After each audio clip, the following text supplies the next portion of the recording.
Social distancing at the Chamber, happy hour with Hammer, joined by the CEO of the Arizona Chamber, Glenn Hammer. My name is Garrick Taylor. Glenn, welcome to the Thursday night edition. Thanks, Garrick. All right, big news today. This morning, the Supreme Court threw up a big stop sign in front of the Trump administration, which was attempting to terminate the DACA program. The court said in a 5-4 decision that the administration did not follow the Administrative Procedures Act, and thus DACA continues, at least for the time being, and that participants in the program can seek renewals. Your reaction? Very positive decision. Broad-based business coalition supported this decision. The U.S. Chamber, National Association of Manufacturers on the federal side. We've been strong supporters of not just the decision coming out the way it did from the Supreme Court, but for a permanent federal solution to DACA and to a broader classification of dreamers with an eventual path to citizenship. So today was a good day, Garrick. So let's talk a quick level set. You provided it in your statement today, which is the average dreamer is about 26 years old. They speak English. They've gone to school here. They might have joined the military. They've gotten a job. And in fact, they have probably had a child of their own. There are plenty of kids in this country whose one of their parents has DACA protections. Talk about a disruption. I mean, that's the understatement of the century had this program been overturned. They're working in companies all across Arizona, and a number of them have been work in areas where that were necessary as we were going through the first phase of the pandemic. I believe we have over 25,000 DACA recipients in Arizona. It's a huge economic impact in terms of the taxes paid on all levels of government as well. But these people they're Arizonans, and for me, I look at it maybe in a little bit of a different way. I like to joke I came from another country called New York, but I came here as an adult to Arizona. Mm-hmm. A number of the dreamers, because you said the average age is 26. Mm-hmm. Here's another data point. The average age of a dreamer when they entered the United States is I believe 6. Mm-hmm. So these are children when they came by and large to Arizona and to the United States. This is their home, and the Supreme Court. I'm giving them a lot of credit, and Chief Justice Roberts isn't going to cause any further disruption, certainly during a pandemic. But Garrick, at the end of the day, Congress needs to do its job. They haven't done anything significant on immigration reform legislation since 1986. The time was like 10 years ago, but we'll take tomorrow if that's the fastest Congress can act. You were quoted in a story today by the Dean of the Press Delegation, Howie Fischer, commenting that this issue is way too important to lurch back and forth from administration to administration. It's long since time for Congress to get off the dime. Well, I'm glad you mentioned that as well, because that's exactly right. We need to get to the point where this is the law of the land. And Garrick, here's the encouraging news. This has broad public support. Republicans strongly support it. Democrats strongly support it. Independents strongly support it.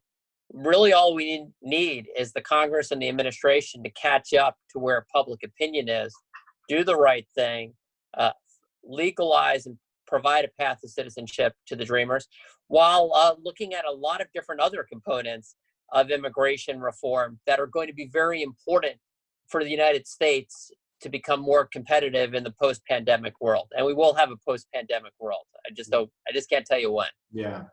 You've commented not only do we have to deal with those individuals who have DACA status now, but we need to look at a path to citizenship as well as a total rehaul of the visa system from high tech to hospitality and agribusiness, you name it. That system is equally a mess, isn't it? It is, Garrick. And here's the thing. One of the greatest advantages, maybe the greatest advantage the United States has, is that the best and the brightest and the hardest working people from all over the world want to make the United States of America their home. Every country. So when we have issues with China, well, guess what? We have 350,000 or so Chinese students. A lot are engineers, a lot are in STEM fields, that if they have a path, they're going to make the United States their home, and they're going to develop products that will help the United States compete. And that goes for a lot of other countries. My wife is Israeli. That's Israel, it's China, it's India, it's from all over the world. Mm-hmm. And it's one of the things that makes America a great nation. So let's take advantage of it. And this decision at least buys us some time. I can't stress how concerned I was at what could happen if you have 700,000 or so DACA recipients across the country losing that status during the most difficult health period since 1918. Right. So it was the right decision, but it doesn't let Congress or the administration off the hook. And Garrick, we're just going to have to work even harder and make sure that we get immigration reform that's good for everyone, and it's good for America. I mean, I can look you in the eyes and say that one of the best things we could do to make sure this country remains the world's most prosperous country throughout the 21st century is widespread immigration reform that goes beyond DACA.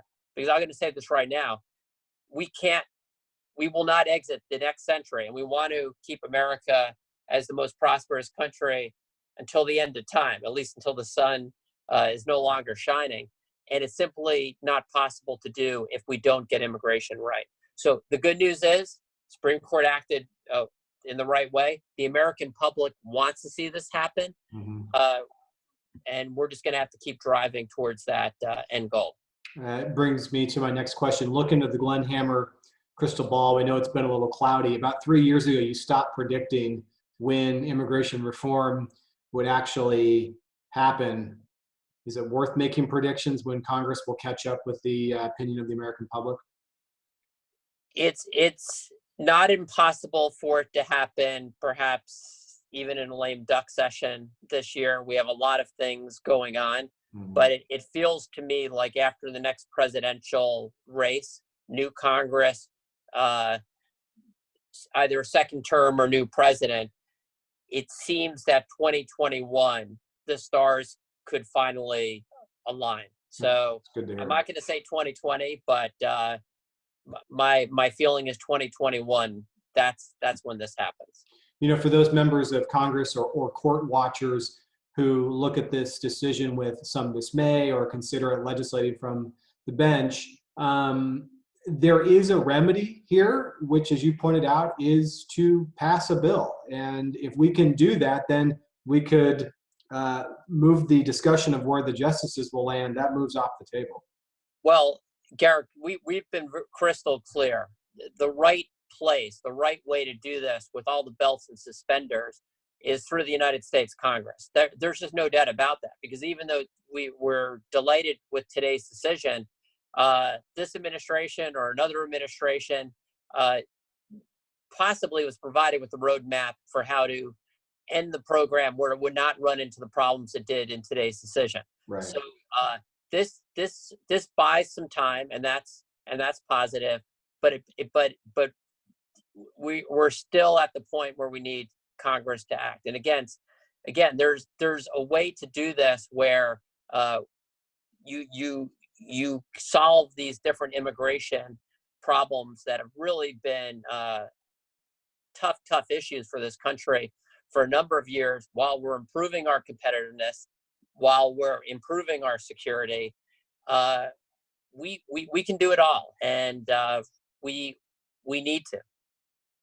Let's do it. We'll end there on an optimistic note, and we'll wrap up the week tomorrow. Glenn, that's it for the Thursday night edition. Thanks for doing this. Thanks, Garrick.